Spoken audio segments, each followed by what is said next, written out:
கர்த்தருக்கு ஸ்தோத்திரம். இந்த நாள் தேன்துளி நிகழ்ச்சியிலே உங்களை நான் மீண்டும் சந்திப்பதில் அதிக மகிழ்ச்சி அடைகிறேன்.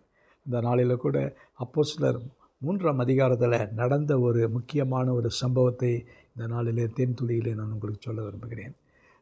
வழக்கமாக இயேசுடைய சீஷர்களாக இருந்ததான பேதுருவும் யோவானும் தங்களுடைய வழக்கத்தின்படியாக தேவாலயத்துக்கு போகிறார்கள்.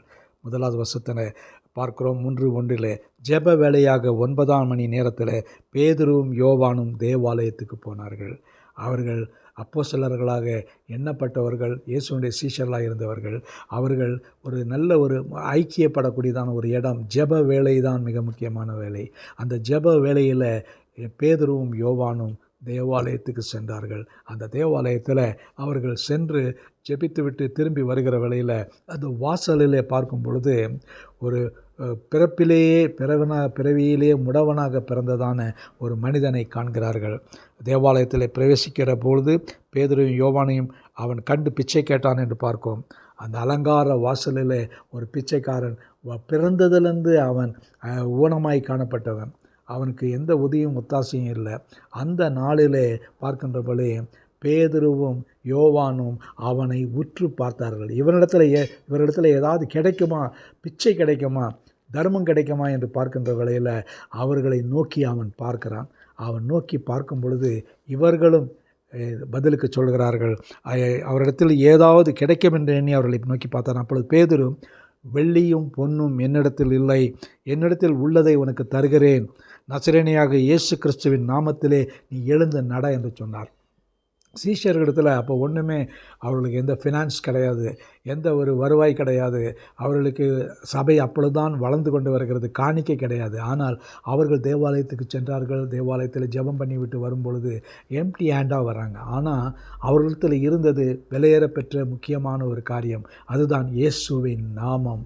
இயேசு கிறிஸ்துவினுடைய நாமம் எல்லா வியாதியையும் சுகமாக்கும் என்பது அவர்களுக்கு தெரியும். அந்த நேரத்தில் அவர்களுக்கு ஒரு ப்ராக்டிக்கல் ஒரு நேரம் வந்தது. தாங்கள் பிரசங்கித்து வருகிற காரியங்களை செயல்படுத்தக்கூடியதான ஒரு லெபார்ட்டரியாக அந்த இடத்துல காணப்படுகிறது. அந்த இடத்துல பார்க்கின்ற வேளையில் நடந்ததான சம்பவம், அந்த பிறவியை ஊனமாயிருந்தவன் அந்த இடவன் கரடுகளை விட்டு அவன் எழுந்து நடந்தான் என்று பார்க்கிறோம். அந்த வசனம், வலது காயினாலே அவனை பிடித்து தூக்கி விட்டான், உடனடியே அவனுடைய கால்களும் கரடுகளும் பலன் கொண்டது. கிறிஸ்துவுக்குள் பிரியமானவர்களே, இயேசு கிறிஸ்து நேற்றும் இன்றும் என்றும் மாறாதவராக இருக்கிறார். அன்றைக்கு பேதுருவும் யோவானும் அவனை நோக்கி பார்த்து, பொன்னும் என்னிடத்தில் இல்லை, வெள்ளியும் இல்லை, அதை காட்டிலும் விலையேற பெற்றதான இயேசுவினுடைய நாமம் என்னிடத்தில் இருக்குது, அந்த நாமத்தினாலே எழுந்து நட என்று சொல்கிறார். சொன்ன மாத்திரத்தில் அவன் எழுந்து நடந்தான். அவனுடைய கால்கள் கரடு கொண்டது என்று பார்க்கிறோம். ஆகவே இன்றைக்கும் இயேசு அற்புதங்களை செய்ய வல்லவராக இருக்கிறார்.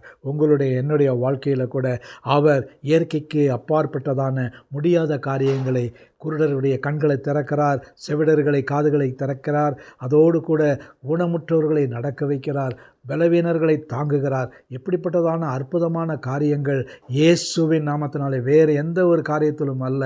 இயேசுவினுடைய நாமம்தான் மிக முக்கியமான நாமம். அந்த நாமத்தில் வானோர் பூதலத்தோர் பூமியின் கீழார் எல்லாருடைய கால்களும் முடங்க வேண்டும், எல்லாருடைய நாவும் இயேசுவே ஆண்டவர் என்று அறிக்கை செய்ய வேண்டும் என்கிற அந்த பெரிய வல்லமையுள்ள நாமத்தினாலே அற்புதங்கள் நடக்கிறது.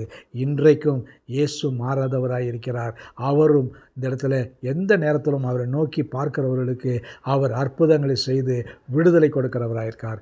இன்றைக்கு நாமும் கூட இயேசுவின் நாமத்தில் அற்புதங்களை செய்ய நம்முடைய கரங்களை நீட்டுவோமா? அப்படி செய்வோம் என்று சொன்னால் உயிர்த்தெழுந்த ஆண்டவர் உங்களிடத்திலும் என்னிடத்திலும் இருக்கிறார் என்பதற்கு அதுதான் உண்மையான ஒரு அத்தாட்சியாக இருக்கிறது.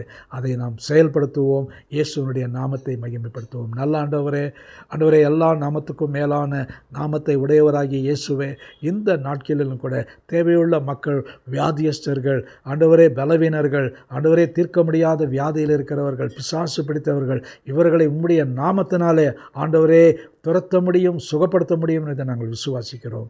இதை நடத்த வேண்டுமா ஜெபிக்கிறோம். மீட்பர் இயேசுவின் நாமத்தில் ஜெபிக்கிறோம் நல்ல பிதாவே. ஆமேன், ஆமேன். கர்த்தர் உங்களை ஆசீர்வதிப்பாராக. இந்த நாள் உங்களுக்கு ஒரு மகிழ்ச்சியும் சந்தோஷமும் ஒரு விடுதலையின் நாளாக இருக்கட்டும். ஆமேன்.